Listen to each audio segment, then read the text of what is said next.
¿Cómo les va? Bienvenidos a la clase número 7 de Contabilidad 1 y el tema que vamos a ver hoy son los bienes intangibles. Ya les anticipo que es un tema bastante parecido a lo que vieron en la clase anterior de bienes de uso, pero con sus particularidades. Y para desarrollarlo, dos preguntas para alargar.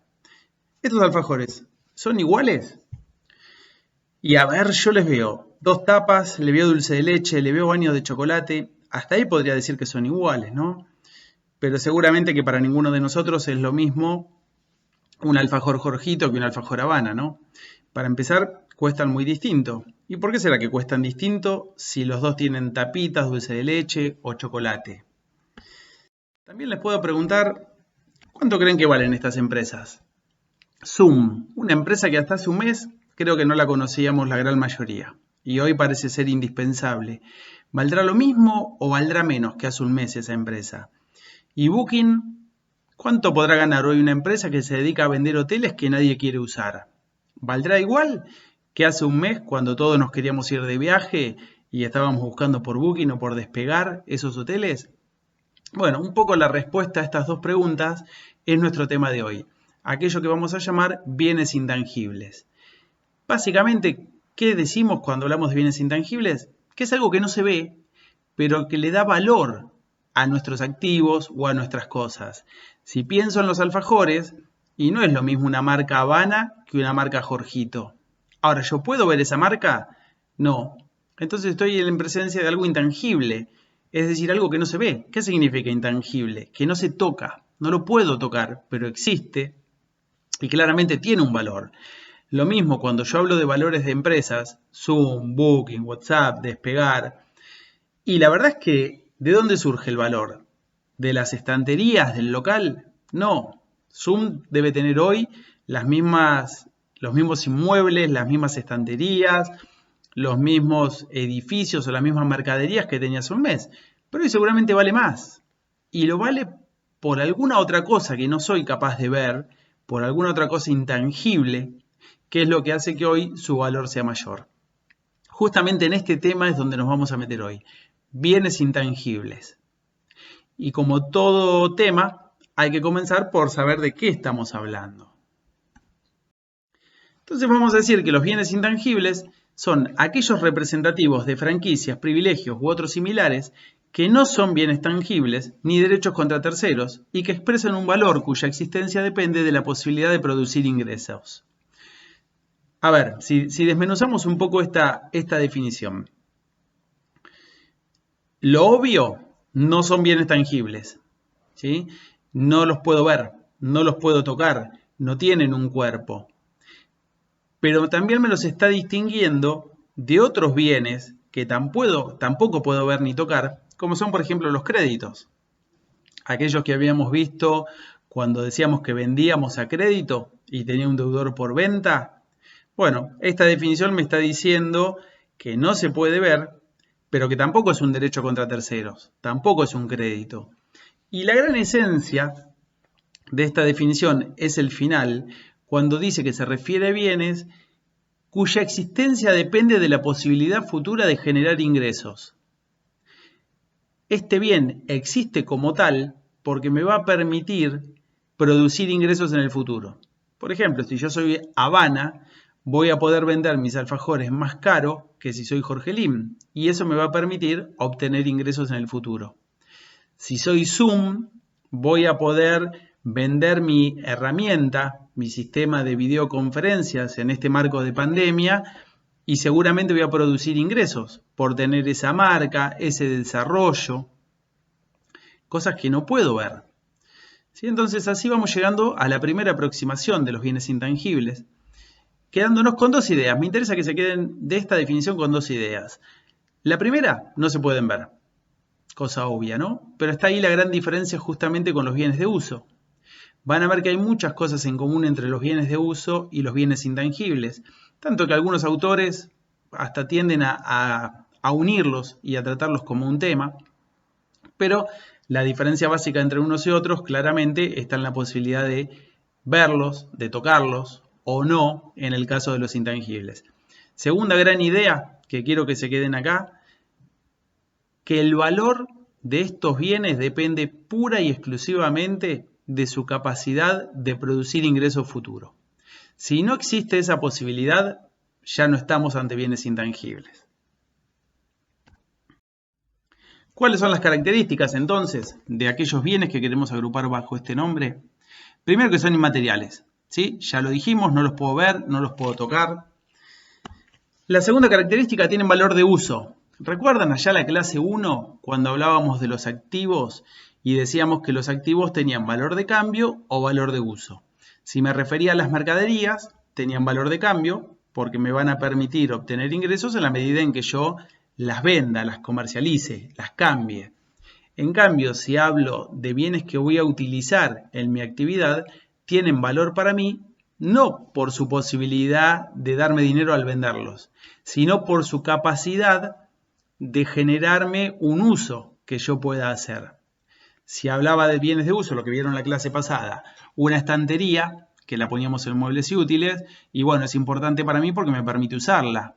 Una computadora, de las que veíamos en equipos de computación, y en el caso de los bienes intangibles es lo mismo, no tienen valor por su posibilidad de cambiarse, porque si bien en algún momento puede ser que yo los venda, esa es la excepción. La regla de este tipo de bienes es que no están destinados a intercambiarse, sino que están destinados a usarse. Y de ahí decimos que todo bien intangible tiene un valor de uso. No se consumen con su primer uso. Así como dijimos con los bienes de uso en la clase pasada, están destinados a durar más de un ejercicio en la empresa. De ahí esta otra característica muy vinculada con la anterior, duran más de un ejercicio.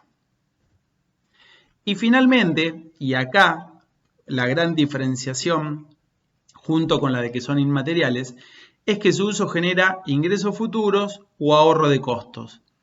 Es decir, en el futuro estos bienes tienen que ser capaces de permitirme algún ingreso en mi actividad o de ahorrar costos.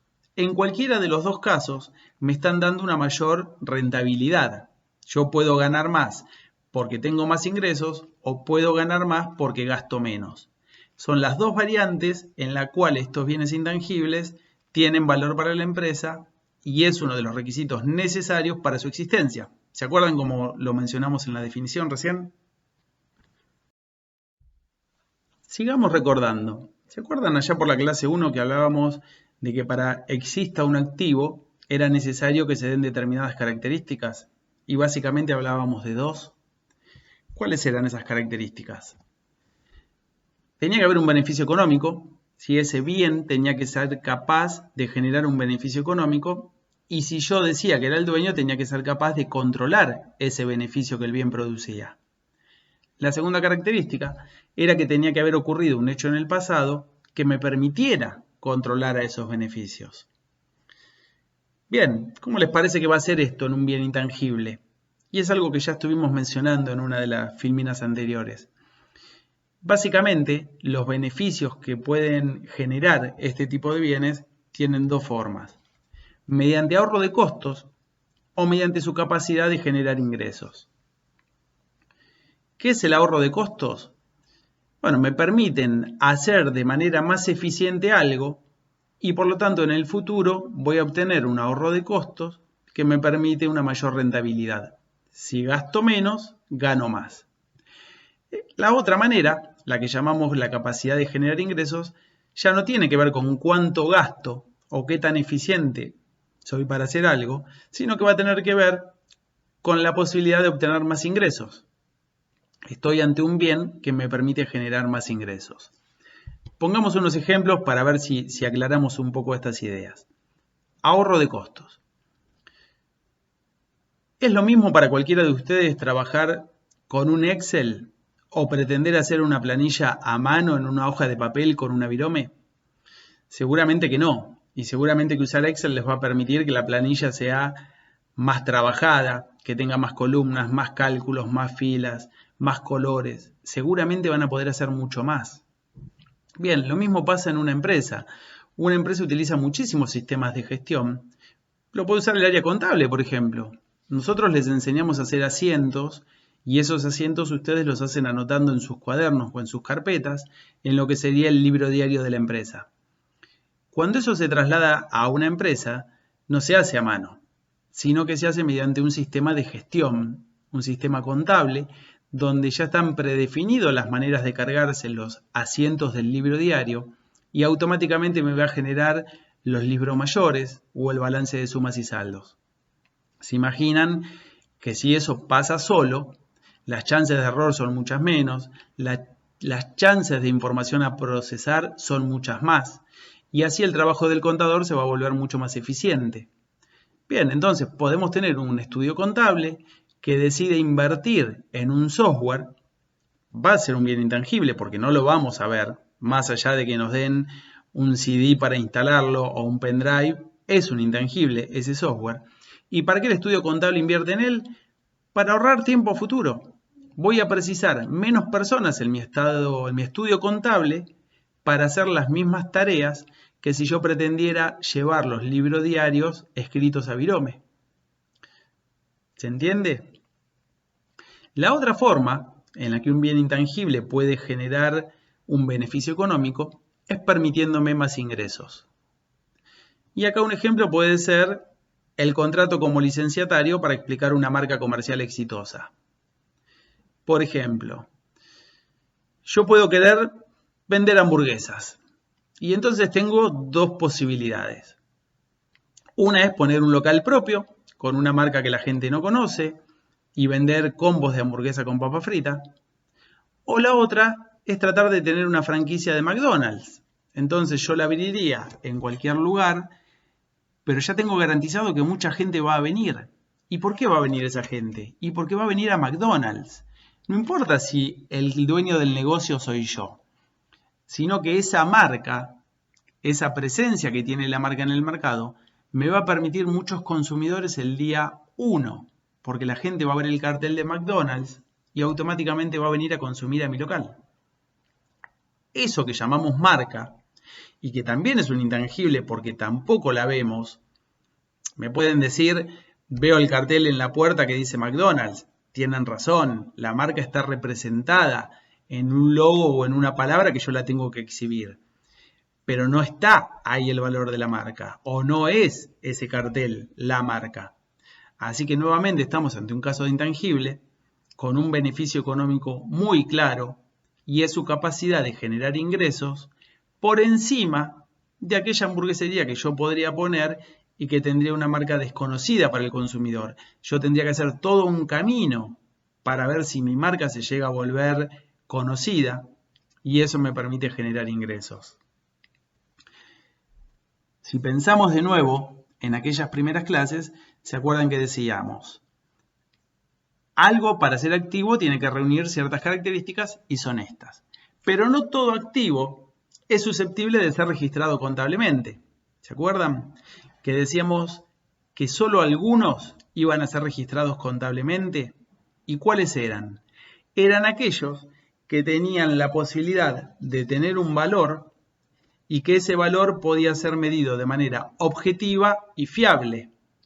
Bien, se aplica esa misma regla a los bienes intangibles. Para hablar de un bien intangible necesito que haya un beneficio económico, que sea controlado por aquel que dice ser el dueño, y que esto esté originado en un hecho del pasado.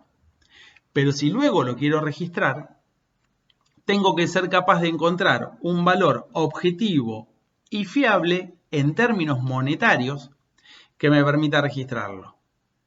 Y es así que vamos a dividir a los bienes intangibles en dos. Algunos que adquiero, los compro, y otros que son producidos por mí. Entonces, ¿a qué valor les parece que voy a reconocer a uno y a otro? Y acá estoy hablando de algo que también ya nos vienen escuchando desde que iniciamos esta unidad de compras. Lo escucharon para las mercaderías, lo escucharon para los bienes de uso y para los bienes intangibles es exactamente igual. El BIP, el valor de incorporación al patrimonio. Ese es el valor objetivo, medible, fiable y monetario al que voy a reconocer a aquellos bienes intangibles que voy a registrar en mi contabilidad. ¿Cómo se forma ese BIP? Exactamente como lo conocen. El precio de adquisición de contado le voy a sumar todos aquellos gastos necesarios para que el bien esté en condiciones de uso.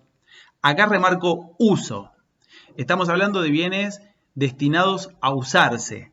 Por lo tanto, el momento en el que voy a dejar de sumar costo o voy a dejar de formar ese BIP es cuando el bien esté en condiciones de usarse. ¿Se acuerdan que cuando hablábamos de mercadería decíamos en condiciones de venderse? Cuando hablábamos de bienes de uso, la clase pasada, decíamos en condiciones de uso. Pues bien, acá se respeta la misma regla. Gastos necesarios para que el bien esté en condiciones de uso. Le voy a sumar a impuestos no recuperables, aquellos que no me voy a poder deducir a futuro. Y le voy a restar las bonificaciones comerciales que me pudieron haber dado por comprar en volumen este tipo de bienes. Ya aclaro que en los bienes intangibles las bonificaciones comerciales son la excepción, ¿sí? La mayoría de los bienes no está sujeto a bonificaciones comerciales, como nos pasa en mercaderías, que es un tema absolutamente cotidiano, o con algunos bienes de uso que también podría pasar. En los bienes intangibles, las bonificaciones comerciales son mucho más limitadas, se aplican a algún tipo de bien muy puntual, pero bueno, si yo quiero definir el BIP desde la teoría, se aplica exactamente la misma manera de calcularlo que ya les venimos enseñando a lo largo de todo el tema de compras. ¿Qué pasa ahora si yo no compro estos bienes? Porque yo puedo comprar un intangible, puedo ir y comprar un soft, le puedo ir a Microsoft y decirle vendeme Windows, vendeme Office. Puedo de repente pagar por obtener una concesión, palabra que solo les presento y que unas filminas más adelante les explico un poco qué es. Pero a veces yo puedo generar un intangible. En el ejemplo anterior yo decía, pongo una hamburguesería con mi marca o salgo a hacer McDonald's. Bueno, pero ¿qué pasa si a mi marca de hamburguesas le va bien? A mi local le va bien y esa marca se vuelve conocida para el consumidor. ¿Ahí la compré? No, yo fui el que generó ese intangible llamado marcas. Si continúo el ejemplo, Mostaza en algún momento no existía. En algún momento hablábamos de McDonald's y de Burger King. Pero a alguien se le ocurrió poner Mostaza, Mostaza empezó a crecer y se volvió una marca. Hoy con presencia en todos los shoppings y que le compite de igual a igual a McDonald's o a Burger. Entonces, ¿qué pasa si yo genero mi bien intangible? ¿Cuál les parece que va a ser ese BIP? ¿O cómo creen que se va a formar? Porque ahí ya no tengo un precio de adquisición. No tengo impuestos o bonificaciones porque no surge de operaciones de intercambio con nadie. En este caso, cuando los bienes son autogenerados, el BIP lo voy a formar como la sumatoria de los importes que demandó crear, producir y preparar el bien para el uso al que va destinado, siempre que puedan ser atribuidos directamente. ¿Qué quiere decir? Que el valor de mi bien va a ser todo lo que yo gasté en tenerlo, en generarlo. Si puse mi local de hamburguesas, le tuve que haber pagado a algún diseñador para que me haga un logo, para que me haga un nombre, para que haga una cartelería que muestre ese nombre, para que tal vez me desarrolle bolsas, envoltorios para las hamburguesas, vasos para las gaseosas. Todos esos gastos que fue generando el diseño de mi marca, si esa persona, haberle inscrito en determinados registros, tal vez necesite algún gestor, todo eso que a mí me costó crear mi marca va a ser el BIP. Ya no va a ser un valor único en un momento. Ya no va a depender de lo que yo le pagué a alguien, sino que va a ser la suma de todos aquellos gastos que fui haciendo en el tiempo hasta que tuve un bien intangible en condiciones de generar valor futuro. ¿Sí? Hasta que mi marca es capaz de producirme ingresos en el futuro. ¿O se acuerdan como lo dijimos recién? Hasta que está en condiciones de ser usado ese bien. Vamos a ver ahora algunos de los ejemplos de bienes intangibles. Y vamos a comenzar por el primero, tal vez el más conocido por todos o el que más fácil nos va a resultar entender. Y yo comencé esta presentación diciendo, ¿es igual Jorgelín que Habana? Y dije también, no es igual. Todos estamos dispuestos a pagar más por un alfajor Habana que por un alfajor Jorgelín o Jorgito. Y entonces, alguno me dirá, bueno, pero es mejor el dulce de leche. Sí, es mejor el dulce de leche. ¿Pero solo por eso Habana es conocido? No, si lo pensamos, Habana es una marca. O también les puedo preguntar, ¿es lo mismo un celular iPhone que un celular Nokia o Huawei? ¿Y por qué no son lo mismo? Si los dos son para hablar por teléfono. Los dos permiten ver WhatsApp, los dos permiten navegar por Internet. ¿Por qué son distintos? Porque para nosotros lo son. Y lo son porque en nuestra mente de consumidor hay algo que los diferencia. Hay algo por lo que estamos dispuestos a pagar más en un caso que en el otro. Y eso se llama marca. Nos pasa con las zapatillas, no es lo mismo Nike que Flecha. Nos pasa con un pantalón, no será igual Levi's que uno que no es de marca. Nos pasa igual con un auto. En todo, nosotros estamos influenciados como consumidores continuamente por una marca. Marca a la que nosotros le asociamos atributos, a veces objetivos. Digo, es mejor su calidad, dura más en el tiempo, es mejor la materia prima que usa. Y otras veces no sabemos por qué.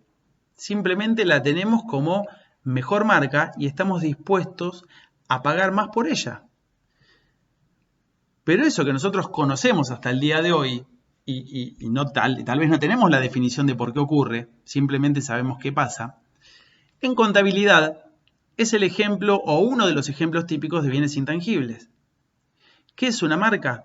Es la señal que el fabricante pone a sus productos, incluye el nombre, el dibujo, el emblema, el logo o cualquier otro elemento que permita distinguir a sus productos de otros similares.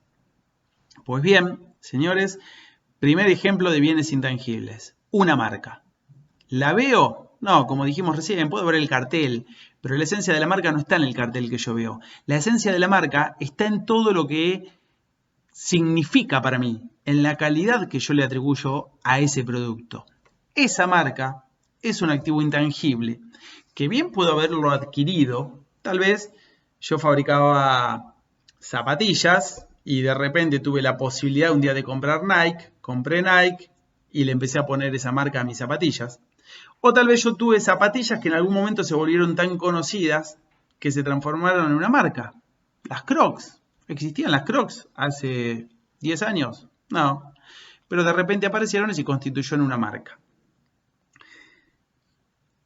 ¿Cómo vamos entonces a registrar nosotros la adquisición? ¿Cuál va a ser el tratamiento contable de una marca que yo compro? Del mismo modo que si fuera de una marca autogenerada. En cualquiera de los dos casos va a aparecer un nuevo activo al que voy a denominar marcas. Y ese nuevo activo va a ser registrado en mi contabilidad al BIP. Recordemos que es el BIP. Si compré mi marca, va a ser el precio de contado, más los gastos necesarios, menos las bonificaciones comerciales, más los impuestos no recuperables. Si la generé, va a ser lo que le pagué al diseñador, lo que pagué en logos, en pruebas, en registros de marca, en gestores, en cualquier gasto que haya generado, esa sumatoria va a ser el BIP. Así que esta va a ser la manera que van a ver después en la práctica y en la cual la contabilidad va a reconocer que tiene un nuevo bien intangible llamado marcas. Vamos a un segundo ejemplo. Las concesiones. Otra cosa que seguramente la conocen, pero que tal vez no sepan que se llama así o no sepan que están hablando de un bien intangible. En verano, ¿alguno va a un balneario? Esas carpas que tenemos montadas en Mar del Plata sobre la arena. ¿Y quién es el dueño de esa arena? En general es la provincia, si estamos hablando de mogotes, si estamos hablando de otras zonas de la ciudad tendrán otros dueños, pero no es quien tiene la carpa montada arriba. El dueño de la arena no es el dueño del balneario al que le pagamos por el alquiler de esa carpa durante la temporada, sino que acá aparece lo que se llama concesión. ¿Qué es la concesión? Es el derecho a usar un espacio. Ese derecho puede surgir de un acto gubernamental o de contratos entre privados. Si yo le alquilo la playa a la provincia, será un acto con el gobierno. Si yo, en cambio, estoy hablando del buffet de una escuela, ¿sí? Todos pasamos por el secundario, no íbamos a comprar el desayuno a la mañana. ¿Y quién era el dueño del buffet? ¿Era el dueño de la escuela? No. Seguramente había otra persona que era la dueña del buffet o del centro de fotocopiado o del kiosco que hubiera dentro de la escuela. Él era el concesionario. Era quien tenía el derecho a explotar durante un periodo de tiempo determinado un espacio. A eso se llama concesión. Al derecho a explotar durante un determinado tiempo un espacio a consecuencia de un contrato entre privados o de un acto gubernamental que me lo cedió. Lo mismo puede pasar con el buffet de una clínica. Lo mismo pasa con los peajes. ¿El que me cobra el peaje es el dueño de la ruta? Generalmente no.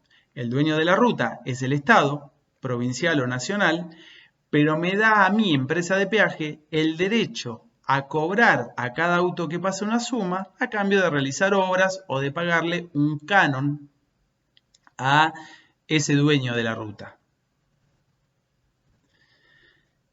Ejemplos, ¿sí? Los acabamos de mencionar: el buffet de la escuela, el de la clínica, la concesión de la playa, el peaje. Y viene ahora la manera en que yo, concesionario, puedo pagarle por el uso de ese espacio a su dueño. Y hay dos modalidades. Un pago único, es decir, una sola vez pago por usar esa concesión, ese balneario, 10 años, 20 años, 5 años. O puede ser también por pagos periódicos. Puedo decir que voy a explotar la playa, pero ya no pago de una vez para los próximos 10 años, sino que cada año voy a estar pagando una suma por explotar mi balneario ese año. A esto lo vamos a llamar canon. A la manera en que yo pago la concesión se la llama canon. Si alguno está viviendo en Mar del Plata, pero es de otra ciudad, por alquilar un departamento, lo que paga todos los meses es un alquiler. Bueno, en una concesión, lo que paga aquel que la quiere explotar o que quiere ser concesionario se va a llamar canon. Y lo que vamos a ver ahora es la manera de tratar contablemente a este otro activo intangible llamado concesiones de acuerdo a la manera en que se paga el canon. Y tenemos dos variantes: que el canon se pague en una única vez para un determinado periodo futuro, o que el canon se pague en determinada cantidad de veces. Ya no haya un pago único, sino que haya pagos periódicos.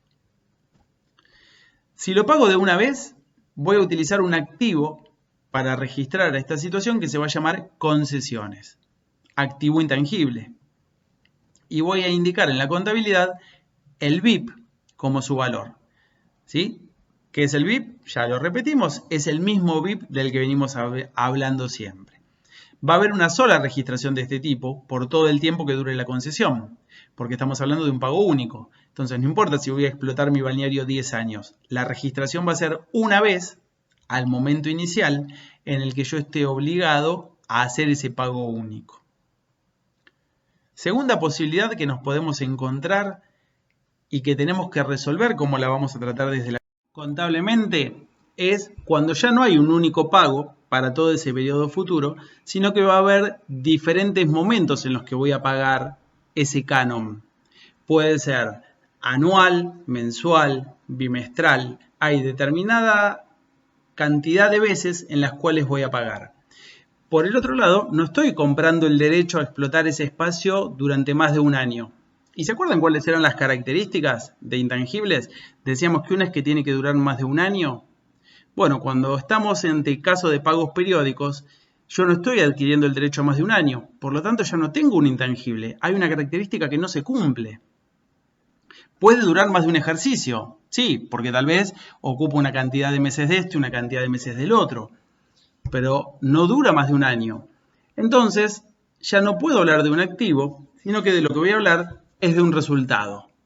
Un resultado negativo, porque no va a trascender más allá del año. Luego tendré que ver si aplica a más de un ejercicio, cómo lo imputo. ¿Y se acuerdan cómo se hacía eso? ¿Le suena principio de devengado? Reglas A, B, C para los resultados negativos. Bien, de acuerdo a esas pautas, de acuerdo a ese principio, yo tendré que ver a qué ejercicio imputar este resultado.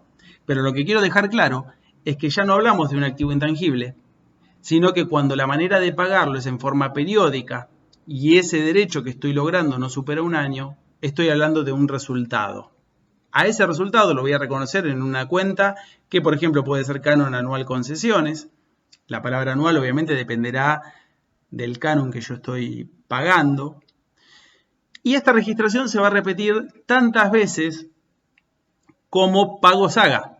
Repito, pagos periódicos. Pago mensualmente, pago bimestralmente, pago anualmente. Bueno, cada vez que se produce un hecho económico que afecta al patrimonio, tendremos que hacer una registración en el libro diario de la empresa. El tercer tema que nos puede surgir cuando analizamos las concesiones es qué pasa cuando se mezclan bienes de uso o bienes tangibles, bienes físicos, con aquellos bienes intangibles como por ejemplo la concesión. Imaginemos el caso del balneario. ¿Qué pasa si yo construyo la piscina o construyo los vestuarios o la oficina de administración? ¿Es intangible? No, claramente vemos la piscina, claramente vemos los vestuarios. ¿Pero me los puedo llevar cuando termine la concesión? Tampoco, no me puedo ir con la piscina abajo del brazo el día que termina la concesión del balneario. Los voy a tener que dejar. Y a eso hacemos referencia cuando decimos el tratamiento contable de los bienes tangibles que quedarán al concedente. Son construcciones generalmente que tuve que desarrollar como concesionario, pero que no me las voy a poder llevar el día que terminan. Y entonces, ¿cómo les parece que se registra eso? Desmenucémoslo un poco. ¿Es un activo? Sí. Tiene beneficio económico, los controlo, hay un hecho anterior por el cual controlo a esos beneficios económicos. ¿Es tangible? Sí, veo la piscina. Entonces ya no puede ser una cuenta del rubro activos intangibles. Y voy a utilizar, por ejemplo, la cuenta mejora sobre concesiones. ¿Qué es esta cuenta? Es una cuenta de activo. Significa que es tangible el bien y la llamo, por ejemplo, de esta manera. ¿A qué precio la voy a registrar en mi contabilidad? Nuevamente, a un valor monetario que sea objetivo, que sea medible, que sea confiable, y es lo que venimos conociendo hasta ahora como BIP. ¿Sí? El mismo que venimos haciendo referencia desde que empezamos con la unidad de compras. ¿Qué otra variante puede haber? Y puede haber otros bienes que tal vez no queden para el concedente. ¿Qué pasa en la playa cuando compro las reposeras, sombrillas, juegos para los chicos, las lonas de las carpas? ¿Tengo que dejarlo el día que me voy? No, seguramente a esos bienes me los voy a llevar porque tal vez si pongo otro negocio en el futuro similar los pueda usar. Bien, entonces vamos a utilizar para registrarlos cuentas de bienes de uso, las que aprendieron la semana pasada. Si hablamos de reposeras, sombrillas, estaremos hablando de muebles y útiles. Si hablamos de una computadora, estaremos hablando de equipos de computación. Si hablamos de aires acondicionados, estaremos hablando de instalaciones. Las vamos a registrar en esas mismas cuentas de bienes de uso que aprendimos la clase pasada. ¿Son activos? Sí, pero no forman parte del rubro activos intangibles y por eso las vamos a separar. El tercer y último ejemplo que vamos a mencionar hoy de activos intangibles es la llave de negocio.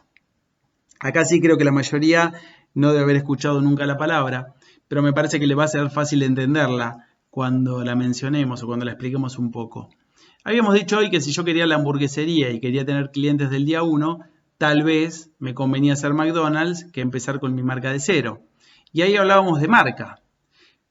¿Pero les parece que la marca es lo único que puede hacer que a un negocio le vaya mejor que a otro? Seguramente no. ¿Qué pasa si yo quiero poner un café? ¿Me convendrá ponerlo enfrente a la facultad, donde sé que hay alumnos que todo el día están consumiendo algo, donde hay profesores que van a su pausa y consumen?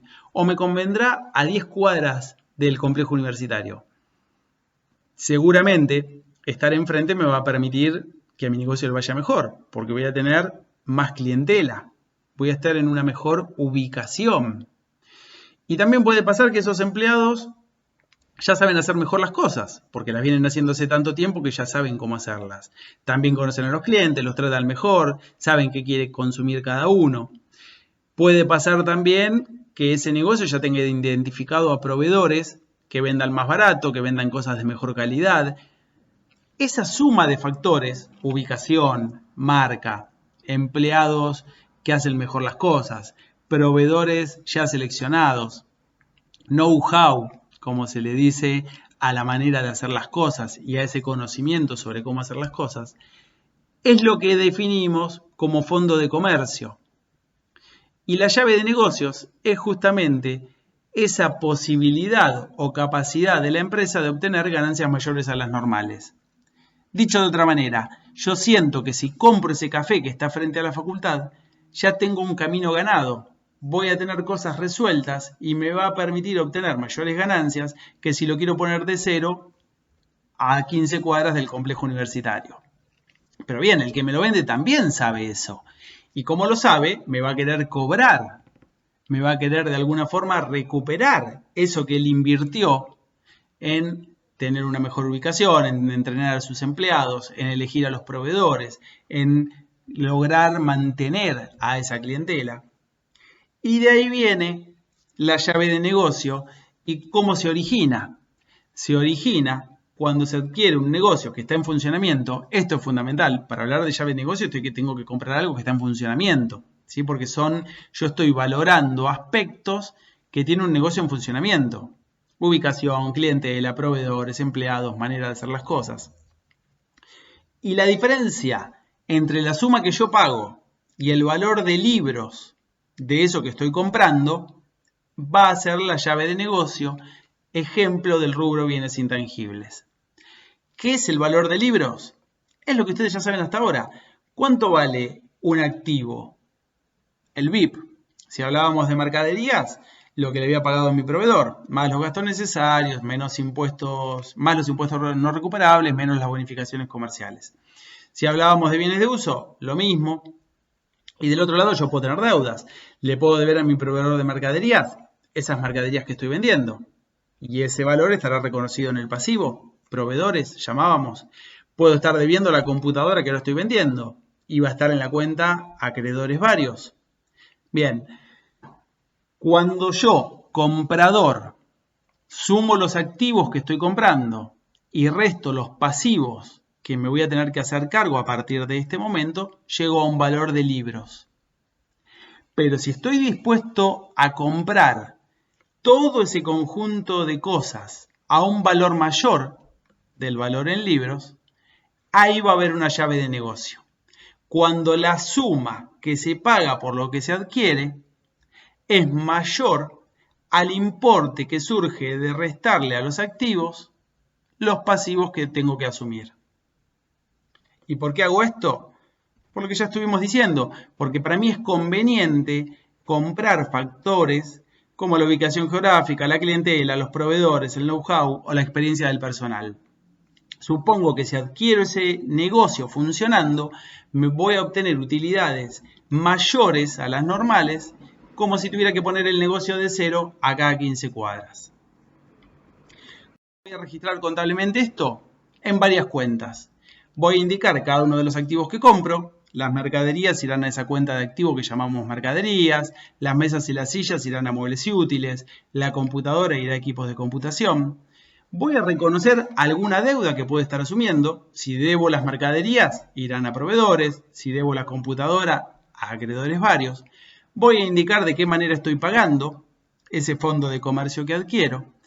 Y la diferencia entre todas esas cuentas va a ser una cuenta de activo a la que voy a llamar llave de negocio y que va a formar el rubro activos intangibles. Si continúan leyendo la bibliografía, se van a encontrar que mencionamos a otros bienes de este rubro, las patentes de inventos, es la manera de hacer algo. Encontré una manera de hacer algo, entonces como es buena y creo que va a permitir obtener ingresos futuros, la registro. Derechos de autor, escribí una canción, escribí un libro, así que de ahí el más, cualquiera que quiera cantar mi canción o escribir mi libro de nuevo tendrá que pagarme por esos derechos de autor. Los derechos de edición, parecido a lo anterior, yo doy a otro la posibilidad de imprimir, de editar las veces que él quiera ese libro que yo fui capaz de escribir. Las franquicias, ya las mencionamos a lo largo de esta presentación, McDonald's, Burger, Mostaza, cualquier local que ustedes, Starbucks, cualquier local que conozcan franquicias, ¿sí? No hay un único dueño, sino que hay muchas personas que tienen negocios con la misma marca. Los gastos de organización, esto tiene que ver con, si yo creo una empresa de cero, voy a tener muchos gastos por crear a esa organización, pero que me van a beneficiar a futuro, porque no hago una organización para que dure un año, la hago para que dure muchos años. Sin embargo, en el momento cero es cuando yo tengo que generar una cantidad de gastos para poder organizarme, para poder tener organización. Bien, esos gastos van a ser un activo intangible que me van a permitir ingresos futuros durante la vida de mi organización. Y la última que también ya estuvimos mencionando a lo largo de esta presentación, los programas informáticos o el software.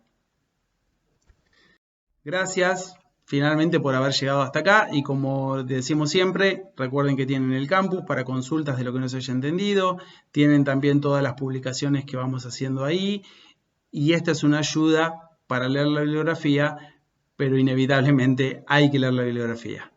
Gracias.